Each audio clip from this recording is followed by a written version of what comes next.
विरोध ब्राह्मण से, इसमें साफ ब्राह्मणवाद से जी, ब्राह्मणवाद से। तो आप सभी को नमस्कार साथियों, इस वक्त आप सभी देख रहे हैं कि कलेक्ट्रेट के धरना स्थल पे मैं हूं। अभी मैं रास्ते से जा रहा था तो बहुत सारे लोग मिले हैं, यहाँ बड़े बुजुर्ग हैं, सम्मानित लोग हैं, और हम इनसे बातचीत करेंगे और बातचीत के दौरान ये बताने का प्रयास करेंगे कि आखिर ये धरना जो किया गया था ये किस संदर्भ में था। सर सबसे पहले नमस्कार आपको। सर ये धरना किस संदर्भ में किया गया था? सर महाबोधि महाविहार के मुक्ति आंदोलन के संदर्भ में किया गया। जी जी, तो इससे क्या होता है सर, मतलब इस धरना से क्या मतलब है? क्योंकि समझदारी से कई लोग आपने बोला, तो उसका मतलब क्या होता है, किसके विपरीत किसके संदर्भ में किया गया था, इसको थोड़ा डीपली बताएं सर। धारा 1949 के तहत जो है जी, आज़ादी से पहले जो है जी, आज़ादी से पहले जो है इस देश का प्रधानमंत्री जो है हाँ हाँ, जवाहरलाल नेहरू को नियुक्त किया गया। जी जी, जवाहरलाल नेहरू ने 1949 एक्ट बनाकर जी,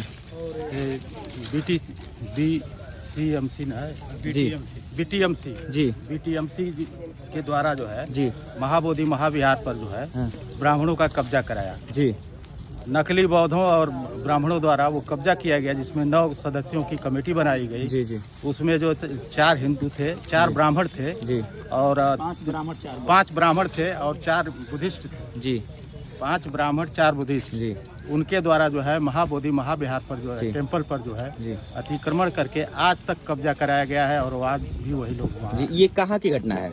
ये बोध गया की घटना। बोध गया की घटना है। तो ये धरना स्थल पे जैसे आप लोग सुबह से ही धरना कर रहे हैं, तो आपको क्या आश्वासन मिला है?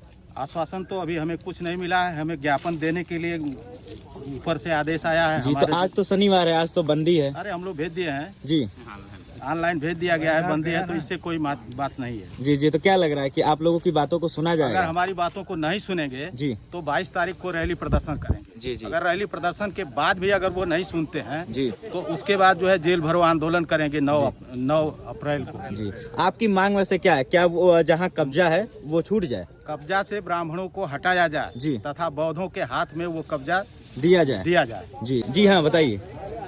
हम राम कृपाल भारती, जी, मंडल अध्यक्ष बहुजन मुक्ति पार्टी आजमगढ़। जी, सवाल इस बात का है कि जो हम लोग धरने पर बैठे हैं, जी, ये धर्म का मामला है। जी, धर्म का मामला है। जी, तो जो बोध गया का जो बौद्ध विहार है, जी, वो बौद्धों का है। जी, तो जिस तरह मस्जिद में मुस्लिम रहता है, जी, धर्मगुरु, जी, चर्च में जो जी। है पादरी रहता है, यानी जिस धर्म के होते हैं उस धर्म के लोग रहते हैं।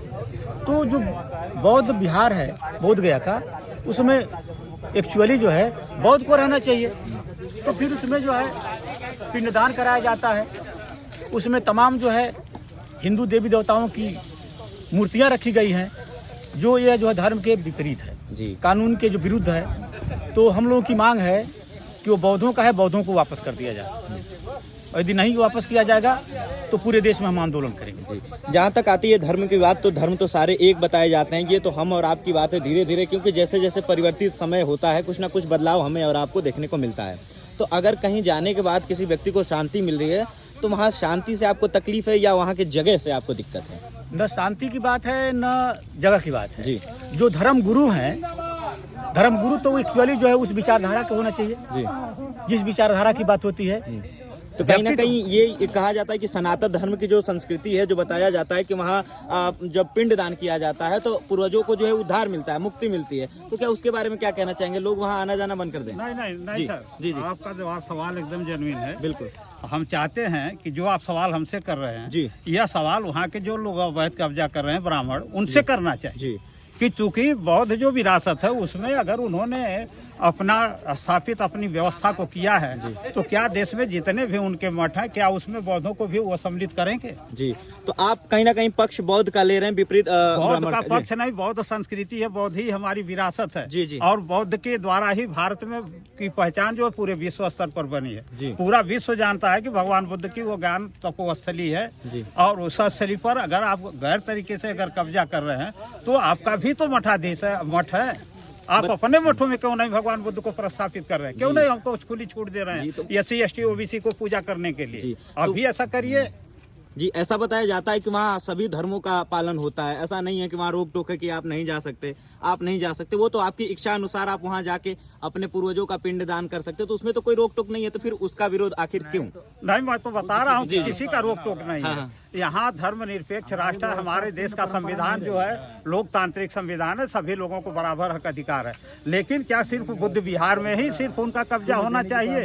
एक भारत में तमाम मठों उन पर भी हम बुद्ध को क्यों नहीं प्रस्तापित करते? हम कहाँ एतराज कर रहे हैं? जी जी, तो कई ब्राह्मणों ने तो ऐसा टारगेट दिखाया नहीं है कि हम बुद्ध की चीजों को कैप्चर कर रहे हैं, बुद्ध की धरती को हम पकड़ रहे हैं या फिर बुद्ध के जगह को हम अपने नियंत्रण में कर रहे हैं। तो आखिर ये प्रश्न उठा तो उठा कहाँ से? यह प्रश्न जब आप अंदर जाएंगे जी, तो उसमें जो 5 पांडवों की मूर्तियां, 5 पांडवों की जो मूर्तियां दिखाई गई है, वह 5 पांडव की मूर्ति नहीं है, वह बुद्ध की विरासत है। आज भी देखने के बाद लेकिन कालिक पोत करके चुनरी वगड़ा करके उनको क्या कर रहे हैं कि 5 पांडवों का किताबों में पढ़ने भी आता है और किताब सभी लोग जानते हैं कि बुद्ध की धरती रही है। जी जी, वो शिक्षा दीक्षा हुआ। हाँ। बुद्ध की शिक्षा दीक्षा आज नहीं हुई, इसके पहले 27 बुद्ध भारत में पैदा हो चुके हैं। जब ब्राह्मणों का आगमन नहीं था, यह डीएनए के आधार पर जो हरियाणा के हिसार जिला के राखीगढ़ी में जो खुदाई हुई, जिसके आधार पर यह सिद्ध हुआ कि यहाँ का जो अल्पसंख्यक ब्राह्मण है उनका ब्लड ग्रुप यूरेशिया से मिल रहा है। इनका आने का कार्यकाल 3500 से 4000 के बीच है। लेकिन हमारी जो विरासत है, जब उस खुदाई के दौरान जब उसका डीएनए किया गया तो 4700 साल पहले, यानी ब्राह्मणों के बहुत पहले से हमारी विरासत है। आज सिंधु घाटी की सभ्यता आप देख रहे हैं, वो दुनिया की सबसे महान विरासत है। किसकी विरासत है? बौद्धों की विरासत है। तो यह तो बौद्धों की संस्कृति रही है, बौद्धों की सभ्यता रहा है, बौद्धों का देश रहा है। लेकिन किसी तरीके से अन्य लोग आकर के अगर इस देश में अगर वो बस गए हैं तो हमको कोई एतराज नहीं है। जैसे इस्लाम को मानने वाले, क्रिश्चियन को मानने वाले या ब्रह्मा विष्णु महेश को मानने वाले सारे लोग हैं तो रह रहे हैं, तो हमको कहाँ एतराज? हम किसी क्रिश्चियन का विरोध कर रहे हैं क्या? हम किसी इस्लाम का विरोध कर रहे हैं क्या? जी, जैसा कि आपने प्रश्न एक बताया कि बुद्धिज्म जो है उनकी चीजों को कहीं ना कहीं ब्राह्मण कैप्चर कर रहे हैं, तो उसको छोड़ने का प्रयास किया जाए, आपका प्रश्न ये है। तो आप इस जगह ये भी तो बोल सकते हैं कि हम सभी समाज का एक तरीके से पकड़ के लेके चले, सभी सनातन धर्म हो चाहे कोई और धर्म हो, मतलब जितने भी धर्म है हम सबको एक जोड़ने का भी तो प्रयास किया जा सकता है। इस तरीके से तो विभिन्नता प्रदान होगी। जिस चीज को आप सनातन धर्म कर रहे हैं, यह सनातन धर्म नहीं है जी, यह सनातन एक व्यवस्था है जी, जिसको भगवान बुद्ध ने कहा था। यह उनके धम्म पद में लिखा गया है। सुनिए, उन धम्म पद में लिखा है, ये च धम्मो सनातन हो है। ये बुद्ध सनातन, सनातन जो है ये क्रिया है जो सदियों से होता चला है। सनातन कोई धर्म नहीं है। अगर धर्म होता है तो ब्राह्मण इसको बहुत पहले हाईलाइट करते कि हमारा सनातन धर्म है। लेकिन उन्होंने अपने को ब्राह्मण कहा, हिंदू कहा।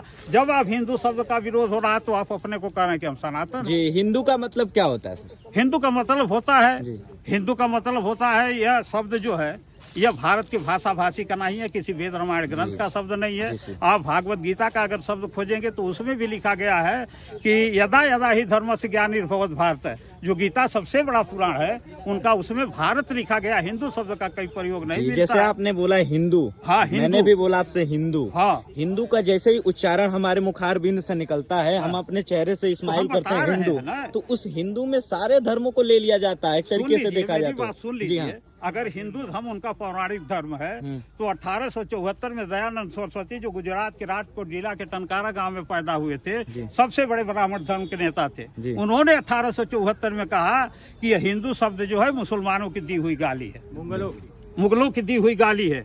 उन्होंने आर्य समाज की स्थापना किया।